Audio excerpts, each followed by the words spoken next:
Alors, un commentateur de F1 l'affirme, Russell a signé pour 2 ans avec Mercedes en remplacement de Bottas. Si on en le croit Alexei Popov, Bottas ne pilotera plus pour l'écurie Mercedes en 2022. Alors, selon le commentateur russe de la F1, le pilote finlandais de 31 ans sera remplacé par Russell, le talentueux pilote Williams aurait déjà trouvé un accord pour un contrat de 2 ans. Alors, commentateur russe, bon, je mets en doute un peu ses paroles. Je suis pas certain à 100% que ce soit réel, hein. C'est ce qu'affirme Popov dans une interview avec Match TV, diffuseur de la Formule 1 en Russie. Je ne dévoilerai pas la source, mais il y a toujours beaucoup de discussions dans le paddock à Monaco. Ainsi, la semaine dernière, pendant le week-end du Grand Prix, Popov a appris que Bottas allait être mis de côté 5 saisons après de bons et loyaux services. Ils m'ont dit que le transfert de Russell chez Mercedes pourrait aller pour au moins 2 ans, et pas à la place d'Hamilton, est déjà pratiquement fait, a déclaré Popov, qui croit en outre que Bottas pourrait juste prendre le siège de Russell chez Williams.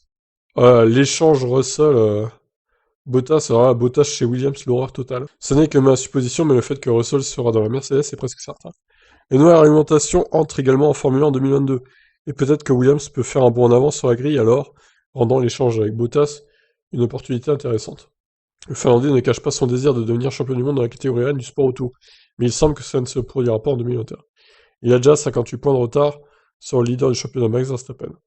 Il est déjà désespérément derrière Hamilton et Verstappen, il est complètement hors de la lutte pour le titre. Même Norris est devant lui maintenant, conclut Popov. Alors effectivement, oui, un échange Russell-Bottas. Du coup, ça voudrait dire que Bottas, après avoir commencé sa carrière chez Williams, il retournerait. Ce sera vraiment un pas en arrière, hein, pour Bottas, pour le coup, de retourner chez Williams. Et ça serait quasi certain que la Williams serait moins performante que la Mercedes, même avec la nouvelle réglementation. Donc, est-ce qu'il accepterait ça? En même temps, c'est soit ça, soit il quitte la F1. Donc, je vois pas où est-ce qu'il pourrait aller, Bottas. Eh ben écoutez, on verra si ce monsieur Popov a raison ou pas. Je vous laisse, ciao.